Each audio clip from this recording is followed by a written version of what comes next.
Radhe Radhe guys, welcome back to my channel Radhe Krishna Barsa Jaiswal. तो आप सभी कैसे हो? कान्हा जी की कृपा से आप सभी ठीक होंगे। तो गाइस, आज मैं आप सभी के लिए कार्तिक मास के कृष्ण पक्ष की रमा एकादशी की व्रत कथा लेकर आई हूँ।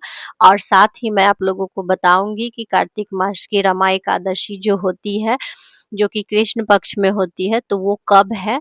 तो सबसे पहले हम लोग जानते हैं कि रमा एकादशी कब है कार्तिक मास में। तो कार्तिक मास के कृष्ण पक्ष की रमा एकादशी 2025 में 17 अक्टूबर दिन शुक्रवार को पड़ रहा है। तो इसी दिन हम एकादशी का व्रत रखेंगे। तो आइए अब हम लोग जानते हैं रमा एकादशी की व्रत कथा।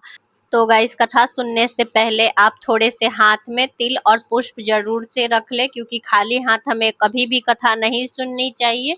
और कथा हमेशा आसन पर बैठकर ही सुने, क्योंकि जमीन पर बैठकर या फिर बेड पर बैठकर कथा हमें नहीं सुननी चाहिए। तो हमेशा आसन लगाकर और तभी हमें हाथ में पुष्प और तिल लेकर ही कथा सुननी चाहिए। तो बोलिए कृष्ण कन्हैया की जय, राधा माता की जय, लड्डू गोपाल की जय, विष्णु भगवान की जय, लक्ष्मी माता की जय, कार्तिक माह की जय। जय जय श्री राधे, जय जय श्री राधे, जय जय श्री राधे। कार्तिक मास के कृष्ण पक्ष की एकादशी रमा एकादशी। युधिष्ठिर ने पूछा, जनार्दन, मुझ पर आपका स्नेह है, अतः कृपा करके बताइए कि कार्तिक के कृष्ण पक्ष में कौन सी एकादशी होती है। भगवान श्री कृष्ण बोले, राजन, कार्तिक मास के कृष्ण पक्ष में रमा नाम की विख्यात और परम कल्याणमय एकादशी होती है। यह परम उत्तम है और बड़े बड़े पापों को हरने वाली है। पूर्व काल में मुचकुंद नाम से विख्यात एक राजा हो चुके हैं, जो भगवान श्री हरि विष्णु के भक्त और सत्य प्रतिज्ञ थे। अपने राज्य को निष्कष्ट शासन करने वाले उन राजा के यहाँ नदियों में श्रेष्ठ चंद्रभागा कन्या के रूप में उत्पन्न हुई। राजा ने चंद्रसेन कुमार शोभन के साथ उनका विवाह कर दिया। एक बार शोभन दशमी के दिन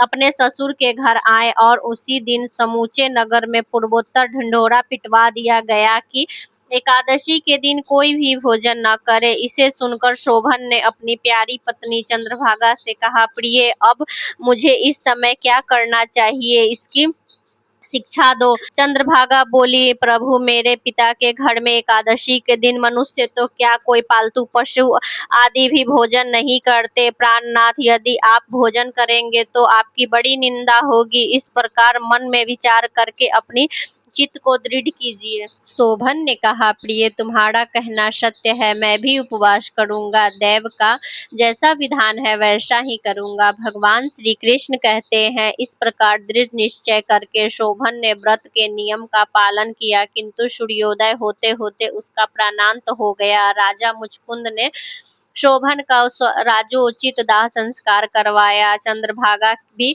पति का परलौकिक कर्म करके पिता के ही घर में रहने लगी। निपुष श्रेष्ठ, इधर शोभन इस व्रत के प्रभाव से मंदराचल पर्वत के शिखर पर बसे हुए परम रनमय देवपुरी को प्राप्त हुए। वहां शोभन द्वितीय कुबेर की भांति शोभा पाने लगे। एक बार राजा मुचकुंद के नगरवासी विख्यात ब्राह्मण सोम शर्मा तीर्थ यात्रा के प्रसंग से घूमते हुए मंदराचल पर्वत पर गए, जहां उन्हें शोभन दिखाई दिए। राजा के दामाद को पहचान कर वे उनके समीप गए। शोभन भी उस समय द्विज श्रेष्ठ शर्मा जी को आया हुआ देखकर शीघ्र ही अपना आसन से उठ खड़े हुए और उन्हें प्रणाम किया। फिर क्रमशः अपने ससुर राजा मुचकुंद, प्रिय पत्नी चंद्रभागा तथा समस्त नगर का कुशल क्षेम पूछा। शर्मा जी ने कहा, राजन, वहाँ सब कुशल है। आश्चर्य है, ऐसा सुंदर और विचित्र नगर तो कहीं किसी ने भी नहीं देखा होगा। बताओ तो सही, आपको इस नगर की प्राप्ति कैसे हुई? शोभन बोले, द्विजेंद्र, कार्तिक के कृष्ण पक्ष में जो रमा नाम की एकादशी होती है, उसी व्रत के करने से मुझे ऐसी नगरी की प्राप्ति हुई है। ब्राह्मण, मैंने श्रद्धाहीन होकर इस व्रत का उत्तम अनुष्ठान किया था, इसलिए मुझे ऐसा लगता है कि यह नगर स्थिर नहीं है। आप मुचकुंद की सुंदरी कन्या चंद्रभागा से यह सारा वृत्तांत कहिएगा। शोभन की बात सुनकर ब्राह्मण मुचकुंदपुरे में गए और वहां चंद्रभागा के सामने उन्होंने सारा वृत्तांत कह सुनाया। शर्मा जी बोले, सुबह मैंने तुम्हारे पति को प्रत्यक्ष देखा है। इंद्रपुरी के समान उनके द्विधर्ष नगर का भी अवलोकन किया है, किंतु वह नगर स्थित नहीं है। तुम उनको स्थिर बनाओ। चंद्रभागा ने कहा, ब्राह्मण, मेरे मन में पति के दर्शन की लालसा लगी हुई है। अब मुझे वहां ले चलिए। मैं अपने व्रत के पुण्य से उस नगर को स्थित बनाऊंगी। भगवान श्री कृष्ण कहते हैं, चंद्रभागा की बात सुनकर सोम शर्मा ने उसके साथ मंदराचल पर्वत के निकट वामदेव मुनि के आश्रम पर गए। वहां ऋषि के मंत्रों की शक्ति तथा एकादशी के सेवन के प्रभाव से चंद्रभागा का शरीर दिव्य हो गया तथा उसने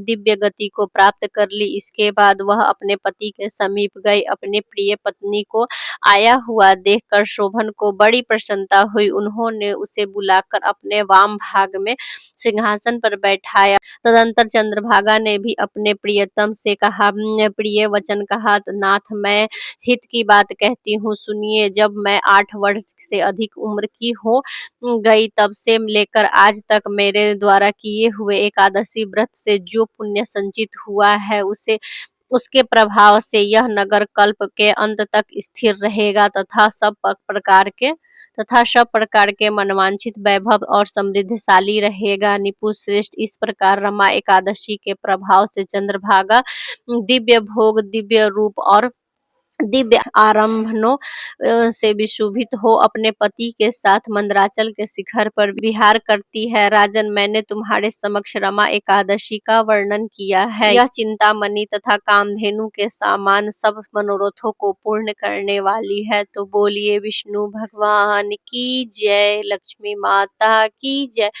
कृष्ण कन्हैया की जय, राधा माता की जय, लड्डू गोपाल की जय, एकादशी व्रत की जय, कार्तिक माह की जय। जय जय श्री राधे, जय जय श्री राधे, जय जय श्री राधे। तो गाइस, आप लोगों को ये वीडियो कैसी लगी, आप लोग मुझे प्लीज कमेंट करके बताइएगा। और कार्तिक माह से जुड़ा हुआ अगर आप लोग कोई भी वीडियो देखना चाहते हो तो मुझे कमेंट कीजिएगा, तो मैं आप लोगों के लिए वो वीडियो जरूर से लेकर आऊंगी। और अगर आप लोगों को ये वीडियो थोड़ी सी भी अच्छी लगी हो तो like, share and subscribe. Radhe Radhe, Radhe Radhe, Radhe Radhe.